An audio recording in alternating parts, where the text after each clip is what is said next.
Bonjour, dans cette vidéo, un nouveau contrôle corrigé sur le chapitre des polynômes du second degré, chapitre au programme de première enseignement de spécialité.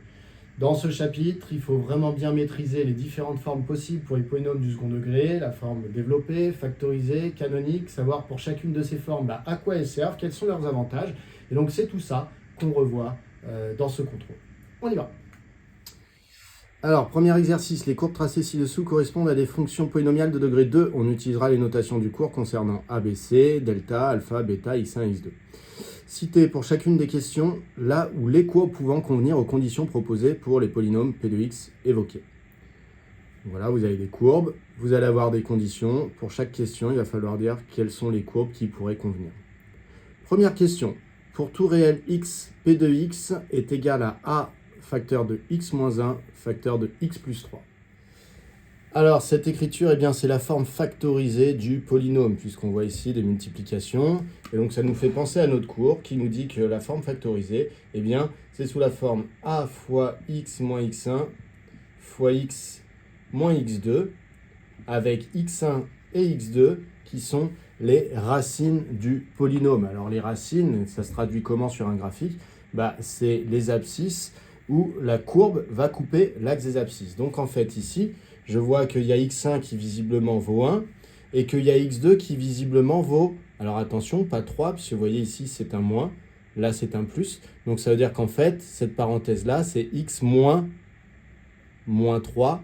Donc ça veut dire qu'en fait, comme racine, il y a 1 et il y a moins 3. Donc je cherche une courbe qui coupe l'axe des abscisses à l'abscisse 1 et à l'abscisse moins 3. Et si on observe les courbes proposées, il n'y a que ces 4 qui coupent l'axe des abscisses à l'abscisse 1 et à l'abscisse moins 3. Donc si je veux justifier un tout petit peu, je dis P de x est égal à a fois x moins 1 fois x plus 3. Donc, 1 et moins 3 sont les racines de P de x. En effet, encore une fois, si on remplace x par 1 ici, on va bien trouver 0 pour ce calcul. Et si on remplace x par moins 3, on va également trouver 0 dans ce calcul. Effectivement, si on remplace par 1 ici dans cette parenthèse, on va avoir 1 moins 1, ce qui fait 0. Tout le calcul sera donc égal à 0 puisque ce sont des multiplications. Si on remplace x par moins 3, ça va remplacer aussi ce x-là par moins 3, ça fera moins 3 plus 3, ça fera 0, et donc tout le polynôme sera égal à 0. Donc 1 et moins 3 sont les racines de P de x, donc la seule courbe cohérente avec cette condition, c'est C4. Si on regarde la deuxième condition qui nous est proposée, on nous dit P de x est un polynôme pour lequel delta est strictement négatif. Alors petit rappel, delta, le discriminant, c'est ce qui va nous dire si la courbe coupe l'axe des abscisses ou pas. Si le delta est strictement négatif, ça veut dire qu'on a soit une courbe entièrement au-dessus de l'axe des abscisses, soit une courbe entièrement en dessous, puisqu'un delta strictement négatif nous assure que le polynôme n'a pas de racine, ce qui veut dire que la parabole qui représente le polynôme ne coupe pas l'axe des abscisses. Donc ici, quand on nous parle d'un delta strictement négatif, on va donc en conclure que la courbe n'est pas censée couper l'axe des abscisses. Et dans ce cas-là, si on regarde les courbes qui ne coupent pas l'axe des abscisses, il n'y a que C3 et C5. Alors peut-être que vous pourriez penser à C2 ici. Le problème de C2, c'est qu'elle coupe l'axe des abscisses. En moins 5, ici, visiblement, il y a un point commun. Donc les deux seuls qui réellement ne coupent pas l'axe des abscisses, ce sont C3 et C5. Une petite phrase de justification. Donc les courbes cohérentes sont celles qui ne coupent pas l'axe des abscisses. Donc les courbes cohérentes sont C3 et C5. Troisième condition nous dit P de x est un polynôme pour lequel delta est égal à 0. Alors dans la question juste avant, on a vu le cas où delta était strictement négatif. On avait dit soit la courbe est strictement au-dessus, soit la courbe est strictement en dessous. Donc en tout cas, la courbe ne coupe pas l'axe des abscisses. Ça, c'est quand delta est strictement négatif. Maintenant, si delta est égal à 0, si delta est égal à 0, on sait que le polynôme il est censé avoir une unique racine. Et donc, ça veut dire qu'en fait, la courbe qui représente le polynôme ne touche l'axe des abscisses qu'à un seul endroit. Donc, c'est forcément au sommet de la courbe. Alors, soit la parabole est ouverte vers le haut, et donc c'est comme ça, soit la parabole est ouverte vers le bas, et du coup, on sera plutôt sur un graphique de ce type-là. Dans tous les cas, lorsque delta est égal à 0, eh bien, la parabole touche l'axe des abscisses en son sommet. Je cherche donc, parmi les courbes qui sont proposées, une parabole qui coupe l'axe des abscisses en son sommet. Et il n'y a que ces deux qui, effectivement, touchent l'axe des abscisses seulement en son sommet. Donc, les courbes cohérentes, la seule courbe cohérente est ces deux. On passe donc à la quatrième condition, la dernière. La dernière condition, c'est la condition 4. On nous dit P de x est un polynôme pour lequel, alors là, il y a plein de choses. Alpha est strictement positif, bêta est strictement négatif et A est strictement négatif. Alors, il est peut-être nécessaire de rappeler ce que c'est que alpha et bêta. Donc, alpha et bêta, c'est des valeurs qui apparaissent dans la forme canonique du polynôme. Un polynôme peut s'écrire sous forme développée, sous forme factorisée, comme on a vu dans la première question, ou sous forme canonique, c'est-à-dire sous la forme a fois x moins alpha au carré plus bêta. Et cette forme canonique, il est nécessaire de rappeler que alpha et bêta nous renseignent sur, eh bien, si je trace la courbe représentative du polynôme, qui est donc une parabole, puisque le polynôme est du second degré, eh bien, ça me dit que le sommet de la courbe aura pour abscisse, eh bien, le nombre alpha et aura pour ordonnée le nombre bêta. Donc, cette forme canonique me renseigne sur, eh bien, les sommets, les coordonnées du sommet de la parabole. Donc, si on me dit, moi, que alpha est positif, on m'a dit alpha est strictement positif, et on m'a dit que bêta était strictement négatif. Ça veut dire que sur mon graphique, eh bien, je vais chercher des paraboles dont le sommet, eh bien, a une abscisse positive, donc une abscisse par ici, et une ordonnée négative. Donc ça veut dire que je cherche des courbes qui ont un sommet dans cette zone du graphique, puisque dans cette zone du graphique, les points ont une abscisse positive et une ordonnée négative. Donc déjà, je cherche des courbes qui ont un sommet dans cette zone-là. Alors déjà, la seule potentiellement qui a un sommet dans cette zone-là, c'est finalement C5. Toutes les autres ont un sommet dans une autre zone du graphique. Ceux-là sont dans cette zone, ça ne va pas. La rouge, le sommet est dans cette zone, ça ne va pas. Et la grise ici, le sommet, pareil, est dans cette zone, ça ne va pas. Donc il n'y a que C5 qui est candidate. Mais on m'a donné une autre condition. On m'a dit, attention, A est strictement négatif. Alors, quelle est l'influence d'un A strictement négatif? Le A, que vous retrouvez soit dans la forme développée du polynôme ici, soit dans la forme factorisée quand il y a deux racines ici, soit dans la forme canonique ici, eh bien ce A-là nous renseigne sur l'orientation de la parabole. Lorsque le A est positif, on aura une courbe qui sera une parabole ouverte vers le haut. Et si jamais le A est négatif, eh bien on aura une courbe qui sera une parabole ouverte vers le bas. Donc nous ici, on nous a dit le A est négatif. Donc ça veut dire qu'on cherche une courbe, déjà, dont le sommet est dans cette zone, et en plus, dont le coefficient dominant est négatif, c'est-à-dire dont la parabole va être ouverte vers le bas. Et bien donc ça nous confirme que C5, qui est ici, je vais y arriver, C5 qui est ici, convient, puisque son sommet est bien dans cette zone du graphique, et qu'en plus elle est orientée vers le bas. Elle aurait été ouverte vers le haut, elle n'aurait pas convenu, puisque le A n'aurait pas pu être négatif. Alors on donne une petite explication, alpha est strictement positif et bêta est strictement négatif, donc le sommet des courbes cohérentes a une abscisse positive et une ordonnée négative. De plus, A est strictement négatif, donc les paraboles recherchées doivent être ouvertes vers le bas. Voilà, alors ouvertes vers le bas entre guillemets, parce que c'est pas forcément très apprécié comme manière de décrire la courbe. Et donc, la seule, c'est C5. Voilà pour cet exercice qui est très intéressant pour voir si vous savez interpréter sur un graphique eh bien, les différents paramètres que vous avez vus dans votre cours pour les polynômes du second degré. On passe à l'exercice 2. Alors dans l'exercice 2, on nous demande de montrer la propriété du cours qui affirme que pour tout polynôme du second degré de la forme ax au carré plus bx plus c, qui admet deux racines réelles distinctes x1 et x2, eh bien x1 plus x2 est égal à moins b sur a. Alors, si j'ai un polynôme qui s'écrit sous cette forme-là, donc avec a appartenant à r étoile, pour qu'il soit bien du second degré comme donné dans l'énoncé, si j'ai un polynôme qui admet deux racines réelles distinctes, alors déjà, première chose que je peux dire, c'est que je connais l'expression des deux racines. Il y a x1 qui vaut moins b moins racine de delta avec delta le discriminant sur 2a, et x2 qui vaut moins b plus racine de delta sur, on enlève la virgule ici, sur 2a. Donc ça veut dire que je veux démontrer que x1 plus x2 est égal à moins b sur a. Donc je vais faire le calcul x1 plus x2. Ça donne moins b moins racine de delta, ça sur 2a, ça c'est x1. On vient de le dire juste avant.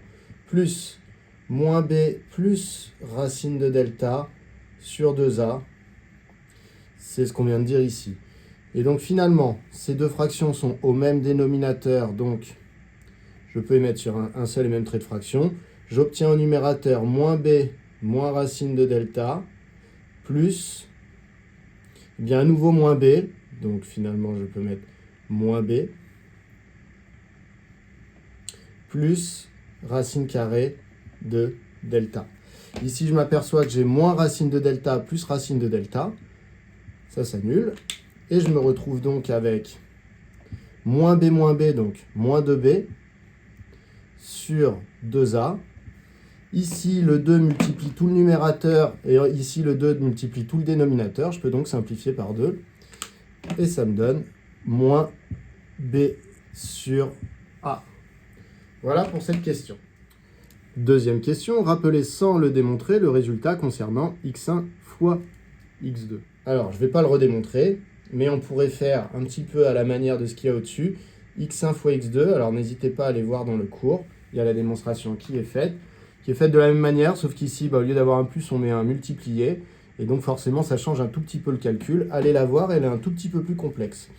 En tout cas, vous devez savoir que c'est égal au coefficient c divisé par le coefficient a. Voilà pour cette question 2.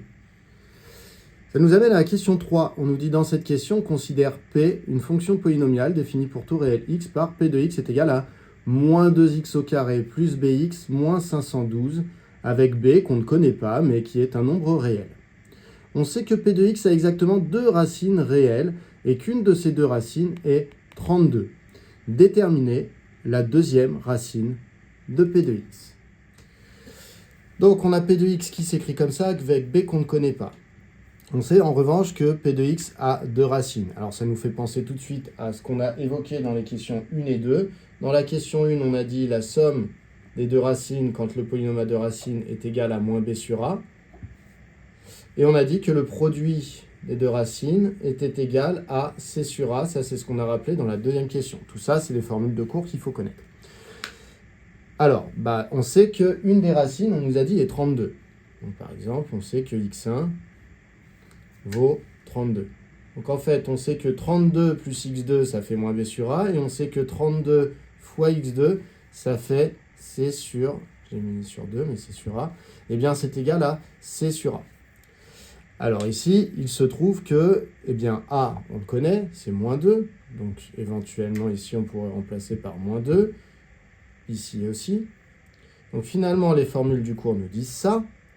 Alors, il y en a une où on peut encore changer des choses. Alors, B, le problème, c'est qu'ici, on ne le connaît pas. Donc, malheureusement, cette valeur, je ne peux pas la connaître. Par contre, ici, j'ai C qui vaut moins 512. Donc, en fait, ça veut dire que eh bien, les deux formules du cours me donnent l'une, que 32 plus x2 est égal à moins B sur moins 2, et l'autre, que 32 fois x2 est égal à moins 512 sur moins 2. Alors, dans ces deux formules, il y en a une où la seule chose que je ne connais pas, c'est x2, la deuxième. Et il y a l'autre où il y a x2 que je ne connais pas, mais il y a également le b qui est là. Donc ça veut dire que si je dois trouver x2, il vaut mieux que j'utilise cette deuxième formule, puisque dans cette formule, je connais tout, sauf x2. Je vais donc pouvoir isoler x2. La première formule ne pourra pas me servir tout de suite, parce que je ne pourrai pas trouver x2, puisque je ne connais pas b. Donc parmi les deux formules du cours, quand je suis dans cette situation-là, eh bien je dois utiliser plutôt la deuxième.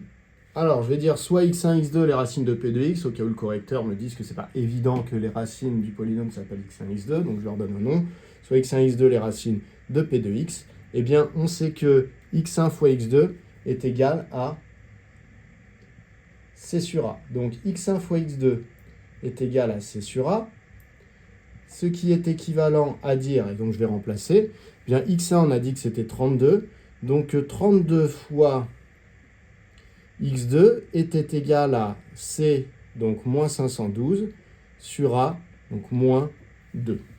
Et maintenant, je vais résoudre cette équation.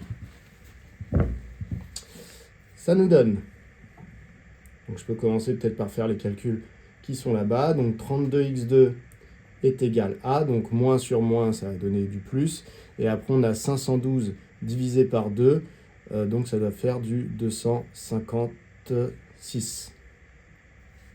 Désormais, je peux diviser par 32 des deux côtés de l'égalité, et ça me donne x2 est égal à 256 sur 32. Ce qui est équivalent à dire que x2 est égal à 8. Alors la question, c'était déterminer la deuxième racine de p de x. La deuxième racine de p de x est 8. Voilà pour cette question 3a. On passe à la 3b. Alors dans la 3b, on nous dit déterminer le coefficient b, le fameux ici qu'on ne nous avait pas donné. Donc en fait, dans la 3b, il va falloir que je trouve la valeur de ce coefficient ici. Alors on se rappelle, ce coefficient, il apparaissait dans la formule de x1 plus x2. Alors question 3b, donc pour tout x appartenant à R, p de x s'écrit comme ça. On sait d'après la première question que x1 plus x2 est égal à moins b sur a. C'est le cours, Et ça, c'est équivalent à dire quoi? Alors x1, on avait dit que c'était 32, il me semble. Et x2, on a trouvé dans la question juste avant que c'était 8. Donc 32 plus 8 est égal à moins, alors b, il se trouve que c'est b, sur a, donc divisé par moins 2. C'est donc équivalent à dire que 40 est égal, alors moins sur moins, ça se neutralise, donc 40 est égal à b divisé par 2. Ce qui est équivalent à dire que b vaut donc 2 fois 40, c'est-à-dire 80. Donc, le coefficient b est 80. Et ça, c'est intéressant parce que ça nous montre que finalement, de connaître les racines, ça impose le troisième coefficient. Donc, si on veut l'écrire, on peut dire que pour tout x appartenant à R, p de x, on peut s'écrire comme ça, j'ai remplacé b par 80. Ça vient nous conclure l'exercice 2. On passe au 3. Alors dans cet exercice 3, on nous dit soit p une fonction polynomiale du second degré, telle que p de 7 égale p de moins 3 égale 0, et p de 2 est égal à moins 50. Déterminer une expression de p de x. Donc ça, c'est un exercice que vous avez déjà vu dans la fiche d'exercice qui est disponible aussi sur le site. C'est un exercice vraiment très très classique.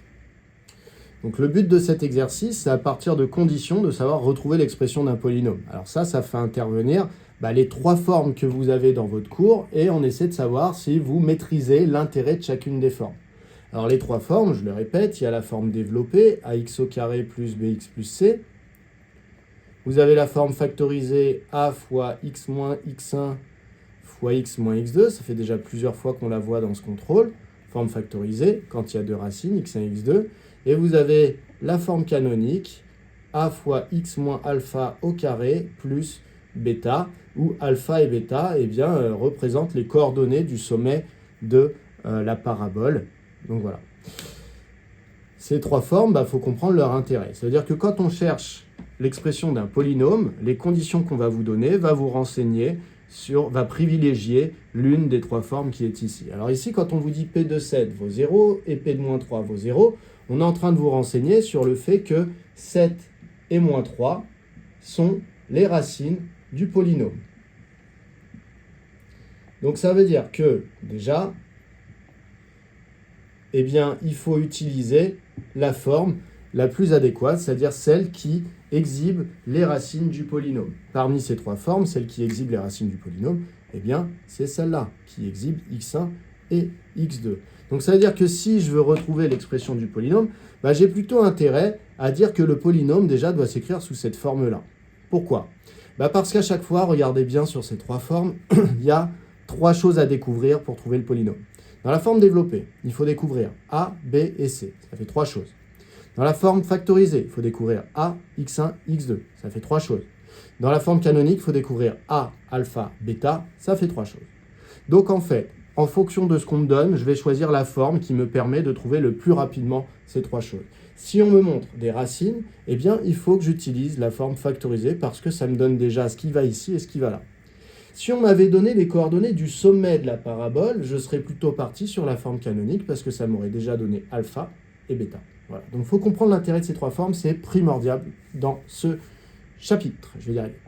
Donc on part là-dessus. Donc P de x est de la forme, on a dit P de x égale A fois, donc normalement c'est x moins x1, mais x1 j'ai vu que c'était 7, donc ça fait x moins 7, fois x moins x2, et là j'ai vu moins 3, donc ça fait x moins 3, que au passage, je peux directement écrire x plus 3. Donc j'efface, hop, x plus 3. Avec ce fameux coefficient a que je n'ai pas encore découvert. Donc avec a qui appartient à l'ensemble des nombres réels et qui ne peut pas être égal à 0, sinon le polynôme ne serait pas du second degré. Donc là, j'ai utilisé les deux premières conditions, p de 7 égale p de moins 3 égale 0. Il me reste la condition que p de 2 est égal à moins 50. Donc p de 2 est égal à moins 50, il va falloir que je l'utilise. Alors en effet, ce qu'il est important de comprendre, c'est que quand j'ai les racines, ça ne définit pas du tout en entier mon polynôme. Ça veut juste dire que, en fait, eh bien, la courbe représentative, donc la parabole, coupe l'axe des abscisses en moins 3 et en 7. Mais des paraboles qui coupent l'axe des abscisses en moins 3 et en 7, il y en a une infinité. Il y a celle-là, il y en a une qui va être un peu plus comme ça. Voilà, il y en a même qui sont dans l'autre sens. Donc en réalité, vous voyez, en fonction de ce que je vais mettre comme valeur pour A, je vais tomber sur l'une de ces paraboles qui passe par ce point et celui-là. Donc moi maintenant, je veux trouver celle qui, en 2, a pour image moins 50. Donc ça veut dire qu'en fait, on est en train de m'imposer que, en 2, donc quelque part par là, alors il se trouve que 2 c'est pile ici, eh bien, l'image c'est moins 50. Donc ça veut dire que là, j'ai mon axe désordonné. Et donc, ça veut dire que ici, eh bien, je dois avoir moins 50. Alors là, il se trouve que dans cet exercice, ça tombe pile sur le sommet. Donc, en soi, on aurait pu utiliser ça directement pour trouver une forme canonique. Mais, quoi qu'il en soit, dès qu'on me dit que l'image de quelqu'un, c'est une certaine valeur, je peux faire la méthode que je vais faire maintenant. Donc, je vais trouver A grâce au fait que l'image de 2 est censée être moins 50. Donc, je vais dire or, P de 2 est égal à moins 50.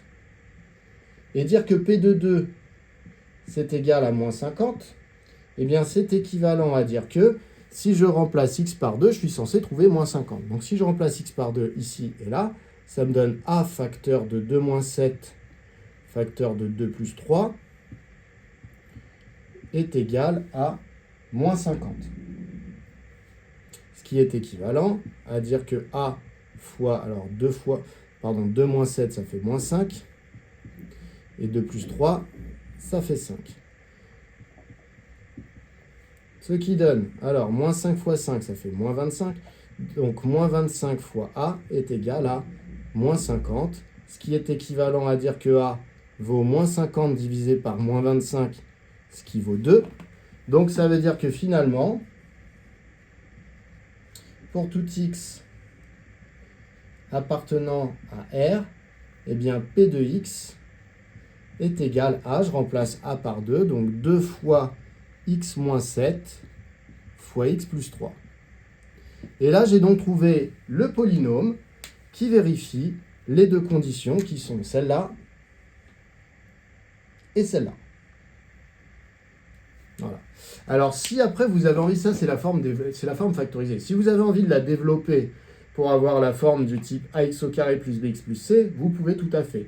Mais vous pouvez aussi laisser sous cette forme-là. C'est une forme tout à fait correcte et valide.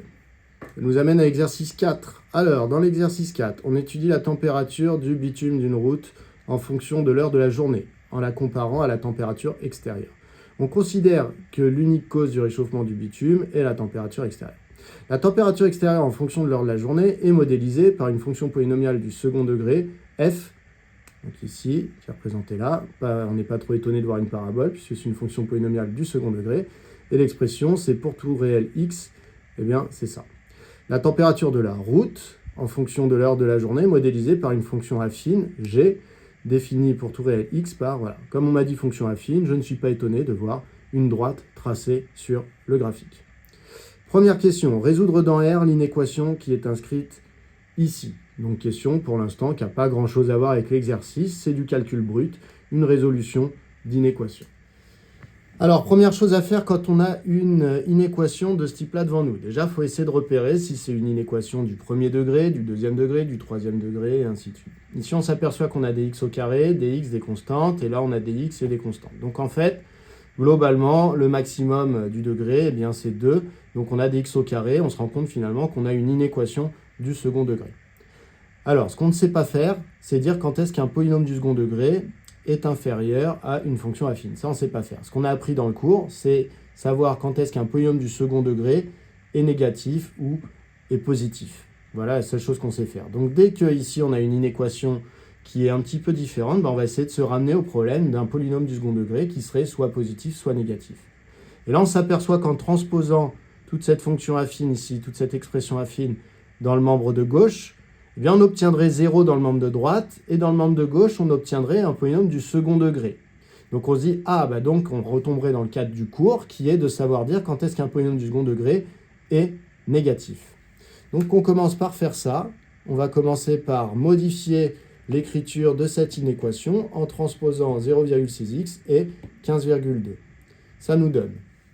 Donc ça nous donne, alors j'ai calé un tout petit peu mon tableau ici pour qu'on puisse tout voir, ça nous donne moins 0,6x au carré, qui était inscrit là-bas, plus 15,6x, moins 66,4. J'ai transposé 0,6x, donc ça m'a donné moins 0,6x, et moins 15,2 également, que j'ai transposé strictement plus petit que 0.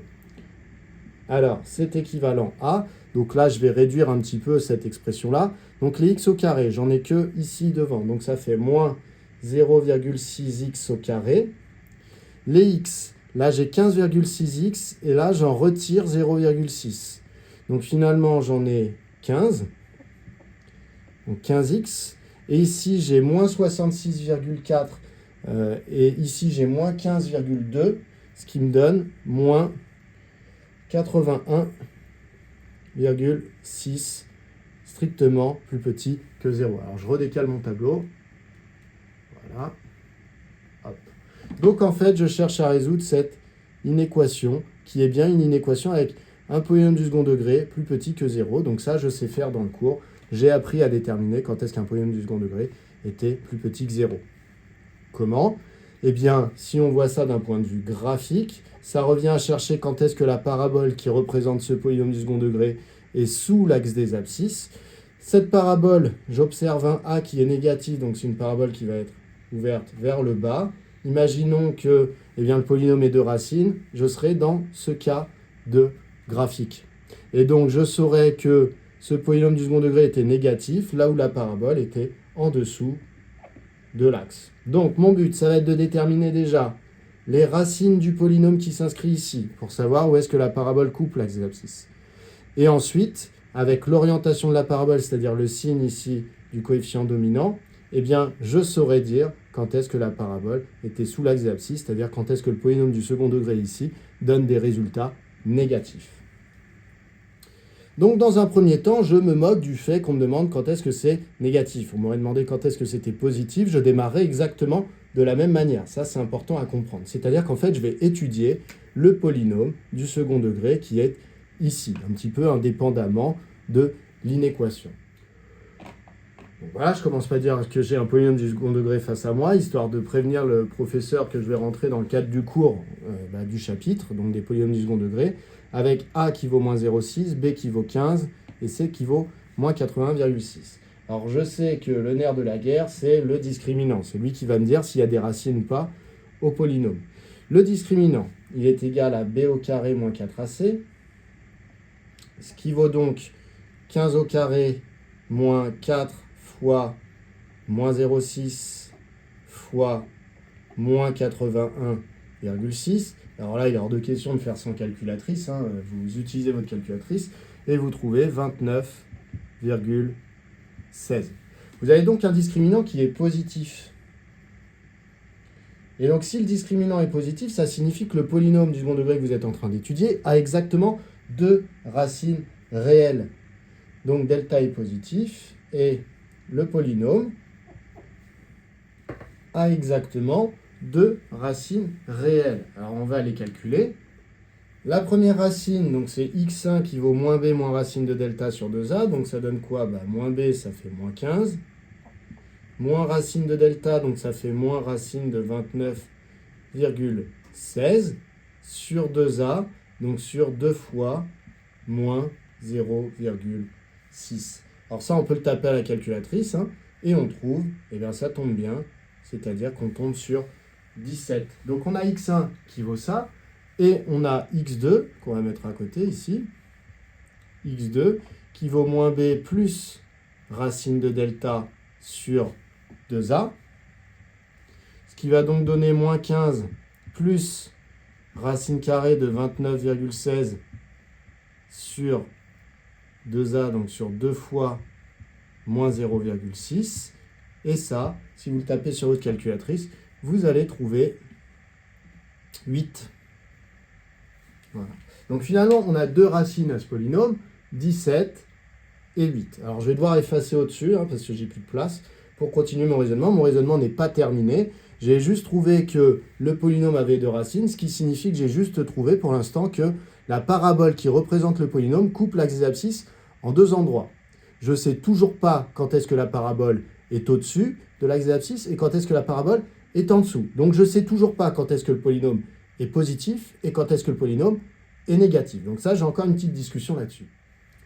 Alors, j'ai effacé tout en laissant ce qu'il y avait au-dessus ici, parce qu'il ne faut pas que j'oublie quand même l'inéquation que j'ai essayé de résoudre.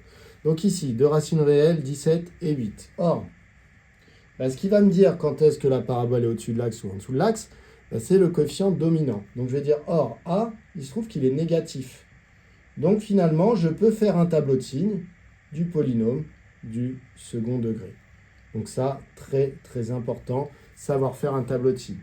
Dans ce tableau de signes, les x se baladent entre moins l'infini et plus l'infini. Les x importants pour le signe, ça va être les 2x pour lesquels le polynôme vaut 0. Il y a 8 et il y a 17. Donc 8 va figurer dans la ligne des x et 17 aussi. C'est 2 valeurs qu'on met en avant, puisque pour ces 2 valeurs, le polynôme va être égal à 0. Alors du coup, j'efface maintenant ça pour me libérer un peu de place, pour pas qu'on confonde tout. Voilà, alors là, dans le tableau, il me manque quand même le fait que ce tableau est un tableau de signes et le fait que ce soit le signe de moins 0,6x au carré plus 15x moins 81,6. C'est-à-dire, je suis donc sur le signe de ce polynôme, c'est-à-dire celui-là. Comme le A est strictement négatif, ça veut dire que la parabole, l'interprétation graphique, c'est que la parabole est ouverte vers le bas. En plus, on sait qu'elle coupe à 2 endroits l'axe des abscisses, en 8 et en 17.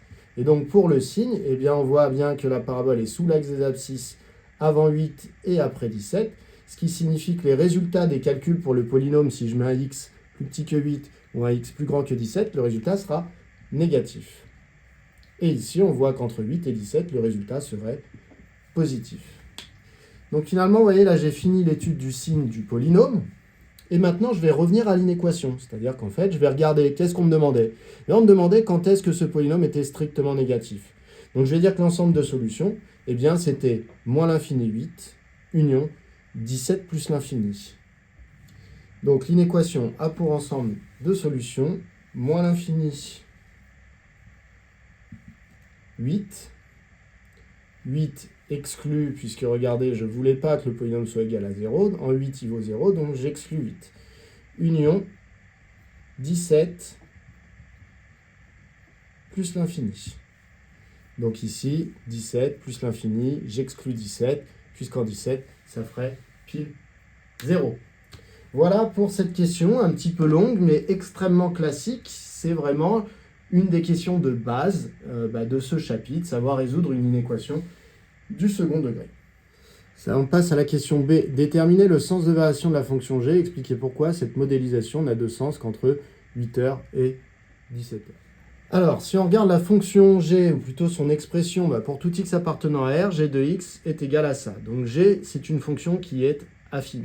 Les fonctions affines, vous avez appris en seconde à déterminer leur sens de variation. Leur sens de variation est entièrement déterminé par le signe du coefficient dominant, ce que vous appelez le coefficient directeur quand vous voyez la fonction affine comme sa courbe représentative, c'est-à-dire comme une droite. Donc ce coefficient dominant, s'il est positif, la fonction affine est croissante. S'il est négatif, la fonction affine est décroissante. Ici, on n'a que 0,6 est positif, donc la fonction g sera croissante sur R. Alors voilà, on met une petite phrase, histoire de dire, voilà, g est affine avec un coefficient dominant positif, et g croissante sur R. Il y avait une deuxième partie dans cette question, c'était expliquer pourquoi cette modélisation n'a de sens qu'entre 8h et 17h. Alors si on observe le graphique déjà, dans un premier temps, on se rend compte qu'effectivement, entre 8h et 17h, ça a l'air d'être ça, les valeurs. On n'en est pas bien sûr, mais on expliquera pourquoi c'est bien ça après. Eh bien, on s'aperçoit que la courbe rouge, qui est la courbe de la température extérieure, est au-dessus de la courbe bleue, qui est la courbe de la température du bitume. Alors, on se dit assez aisément que tant que la température extérieure est supérieure à la température du bitume, eh bien, ça risque de faire augmenter la température du bitume. Donc là, la modélisation, entre guillemets, on se dit qu'elle a un peu de sens sur cette portion ici. Par contre, à l'extérieur, ici et ici, on voit que la température de la route, alors d'une part, est supérieure à la température extérieure. Alors ça on pourrait se dire que c'est possible, si la température extérieure tombe très vite, qu'à un moment, la température de la route soit supérieure à la température extérieure. Par contre, qu'elle continue à augmenter, ça c'est un peu plus gênant. Donc, on va dire que on a montré que G était affine et croissante, donc la température de la route est censée augmenter tout le temps.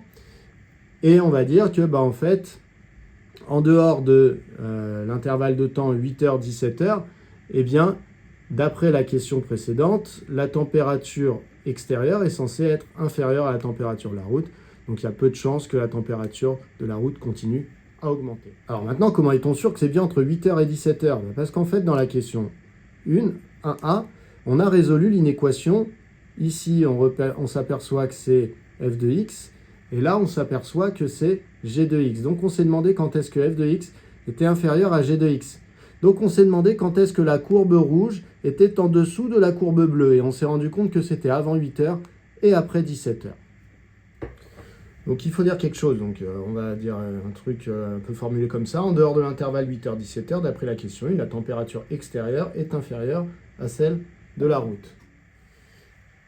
Il est donc difficile de penser que la température de la route puisse continuer d'augmenter donc en dehors de ce créneau de 8h-17h. Voilà. L'essentiel, c'est de dire que vous avez un peu compris quelle était la relation entre l'inéquation qu'on avait résolue dans la question 1A et le contexte qui est une température de route et une température extérieure. Alors ça nous amène à la question 2, petit a, construire le tableau de variation de la fonction f en justifiant proprement. Alors, petit rappel, quand vous avez un polynôme du second degré, ce qui vous fournit le tableau de variation du polynôme du second degré, c'est la forme canonique. Et oui, c'est l'utilité de cette forme canonique. On la rappelle encore une fois, ça fait plusieurs fois qu'on la rappelle dans ce contrôle. Donc, a fois x moins alpha au carré plus bêta. Alpha et bêta nous renseignent, je vous rappelle, quand on voit ça, quand on parle de la courbe, c'est-à-dire de la parabole, ça nous renseigne sur les coordonnées du sommet. Alors, ça veut dire quoi? Ça veut dire que ça va nous renseigner sur, par exemple, si j'ai une parabole comme ça, ça va me renseigner sur l'abscisse, ça va être alpha, et l'ordonnée, ça va être bêta. Et dans cette forme canonique, vous avez également A. Et A, on sait que c'est celui qui est responsable de l'orientation soit vers le bas, comme sur mon schéma, soit vers le haut, que je pourrais dessiner. Et donc, ça nous donne quoi? Eh bien, le A nous dit si on doit commencer par une flèche qui monte ou si on doit commencer par une flèche qui descend dans notre tableau de variation. Donc, dans notre tableau de variation, on sait jusqu'où on va avoir la flèche qui monte ou la flèche qui descend, et à partir d'où on doit avoir la flèche qui descend et la flèche qui monte. Donc, c'est vraiment la forme canonique ici qui nous renseigne sur le tableau de variation du polynôme du second degré. Donc, il faut absolument qu'on trouve alpha et bêta. Alors, pour trouver la forme canonique, une manière, eh bien, c'est d'utiliser les formules du cours. Le alpha vaut moins b sur 2a. Ça, vous pouvez l'apprendre par cœur. Et le bêta, on ne l'apprend pas par cœur. On sait juste que c'est censé être l'image de alpha. C'est parti. Alpha est égal à moins b sur 2a. Alors, c'est le b et le a, des coefficients qui sont ici. Donc, moins 15,6 sur 2 fois moins 0,6. Ce qui est égal à 13. Donc déjà, voilà, on a l'abscisse du sommet de la parabole. Ensuite, bêta. Bêta, on a dit, il faut calculer l'image de alpha. Donc on reprend cette expression et on remplace tous les x par des 13. Donc ça fait moins 0,6 fois 13 au carré plus 15,6 fois 13 moins 66,4. Et ça, si on fait notre petit calcul, eh bien c'est égal à 35. Donc finalement, après, il suffit juste de rajouter le signe du coefficient dominant pour faire un tableau de variation complet. Donc on va dire de plus. Le A qui est ici est strictement négatif. Donc, eh bien, on peut en conclure le tableau des variations. Donc ici, on va avoir les variations de f. On est sur moins l'infini plus l'infini. On sait que alpha, c'est l'abscisse à laquelle il va y avoir le changement de variation. Donc, on l'écrit dans la ligne des abscisses, c'est important. Le A étant négatif, ça veut dire que la parabole est orientée, est ouverte vers le bas. Donc, on va commencer par la fonction f qui est croissante, puis la fonction f qui est décroissante. Croissant, décroissant. En haut, au sommet ici, on a dit l'abscisse étant 13. Et l'ordonnée, c'est bêta, donc l'ordonnée, c'est 35. Vous voyez ici, quand on est en 13 en abscisse, on est à 35 en ordonnée. Donc voilà, j'ai fini mon tableau de variation qui m'était demandé. On m'avait dit construire le tableau de variation. C'est fait. Je passe à la question suivante. Alors la question suivante, c'est la question 2b, déterminer la température extérieure maximale pendant cette journée, ainsi que l'heure de la journée à laquelle elle est atteinte. Donc ça, c'est directement une interprétation du tableau de variation. La température extérieure, donc déjà, elle est représentée par la fonction f. Donc c'est bien ce tableau de variation ici que je veux. La température extérieure maximale, elle est donc de 35 degrés, et elle est atteinte quand x vaut 13. X, je vous rappelle que ce sont les heures, donc elle est atteinte à 13 heures. Voilà, petite phrase. D'après le tableau de variation de f, la température extérieure maximale est de 35 degrés. Elle est atteinte à 13 heures. Alors, n'hésitez pas à aller jeter un œil sur le graphique qu'il y a dans l'énoncé, ce que je vais faire tout de suite avec vous, pour voir si c'est cohérent. La température extérieure, donc c'est la courbe représentative de la fonction f. Et donc, on est en train de dire que température maximale de 35 degrés, ça a l'air cohérent ici, et qu'elle est atteinte à 13 heures. Écoutez, en tout cas, ce qu'on a trouvé est assez cohérent avec les courbes qui nous avaient été données dans l'exercice. On a donc fini l'exercice 4. Il nous reste le dernier exercice, l'exercice 5. Dans l'exercice 5, on nous dit le but de cet exercice, c'est de résoudre cette équation ici. Résoudre dans R l'équation 3x au carré moins 16x moins 12 égale 0. Alors attention, ici, ce sont des grands x. Là, c'était des petits x.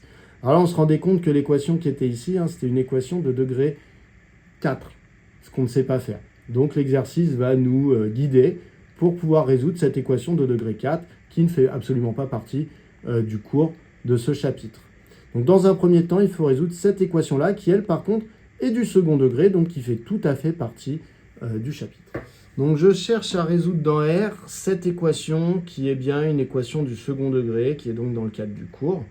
Alors cette équation, pour la résoudre, en fait, il faut donc que je trouve quand est-ce que le polynôme s'annule, c'est-à-dire il faut que je trouve les racines de ce polynôme. Donc je vais commencer par dire que ce polynôme, eh bien, est un polynôme du second degré. Voilà. Et je vais faire ma petite étude que je fais d'habitude. Donc avec, je précise les coefficients, A qui vaut 3, B qui vaut moins 16, et C qui vaut moins 12. Ce qui va me dire s'il y a des racines ou pas, eh bien c'est le discriminant. Delta qui vaut B au carré moins 4 AC. B au carré, ça donne donc moins 16 au carré, moins 4 fois A qui vaut 3, fois C qui vaut moins 12.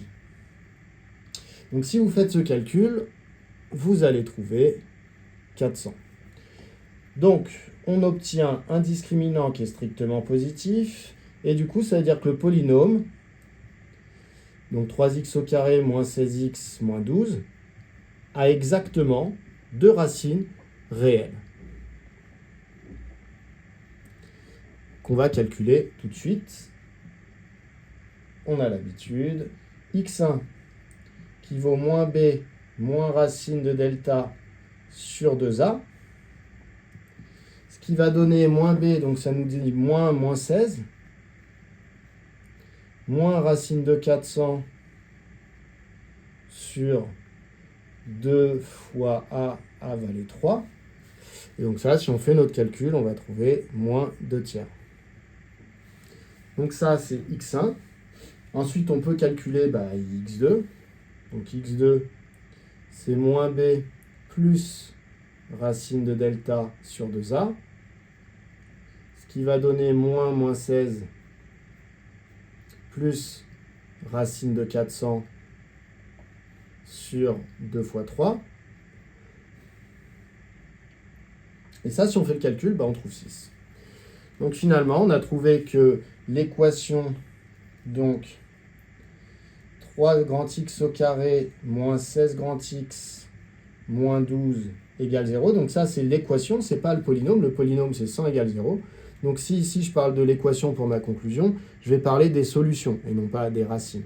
Donc je vais dire que moins 2 tiers et 6 sont les solutions de l'équation. Donc cette équation a pour ensemble de solutions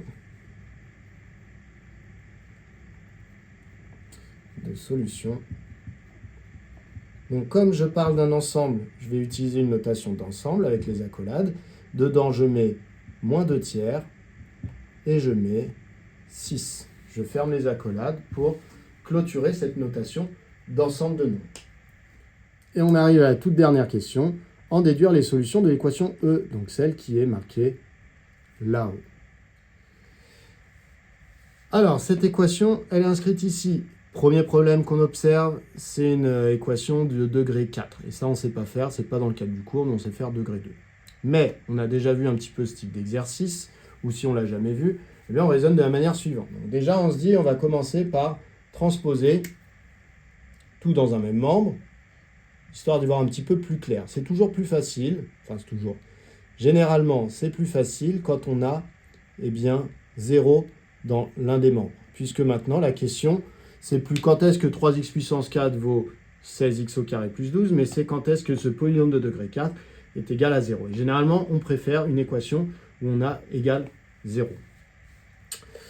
Maintenant, comment on s'en sort? On s'en sort en se disant, bon, finalement, elle est de degré 4, celle-là. Mais x puissance 4, je m'aperçois que finalement, c'est le carré de x puissance 2. Donc finalement, là, j'ai une inconnue. Et là, j'ai le carré de cet inconnu. Si jamais l'inconnu, dans ma tête, ce n'est plus petit x, mais que c'est petit x au carré. Donc je me dis finalement, si au lieu de chercher petit x, je cherchais ce que vaut x au carré, eh bien je pourrais voir ça comme 3 fois ce que je cherche au carré, moins 16 fois ce que je cherche, moins 12, égale 0. Donc finalement, si ce que je cherche, au lieu de dire ce que je cherche, je l'appelle grand X, eh bien ça revient à résoudre 3 fois un truc que je cherche au carré, moins 16 fois le truc que je cherche, moins 12, égale 0. Et le truc que je cherche, je garde dans un coin de ma tête qu'en fait, ce n'était pas lui à la base que je cherchais, c'était X que je cherchais. Et donc, le truc que je cherche, c'est pas x, mais c'est x au carré. Cette équation-là, il se trouve que c'est celle de la question 1. Donc, on a déjà vu que ça voulait dire que grand X, s'il vérifie cette équation, ça veut dire que grand X est égal à moins 2 tiers, ou que grand X est égal à, je ne me souviens plus, 6. Mais grand X, on n'oublie pas qu'en fait, c'est pas lui qu'on cherche. Nous, ce qu'on cherche à la base, c'est petit x. Donc finalement, ça veut dire que ce que je cherchais moi, petit x, eh bien, mis au carré, ça doit soit donner moins 2 tiers, soit donner 6. Parce que comme ça, mis au carré, on pourra mettre ici et ça donnera bien 0.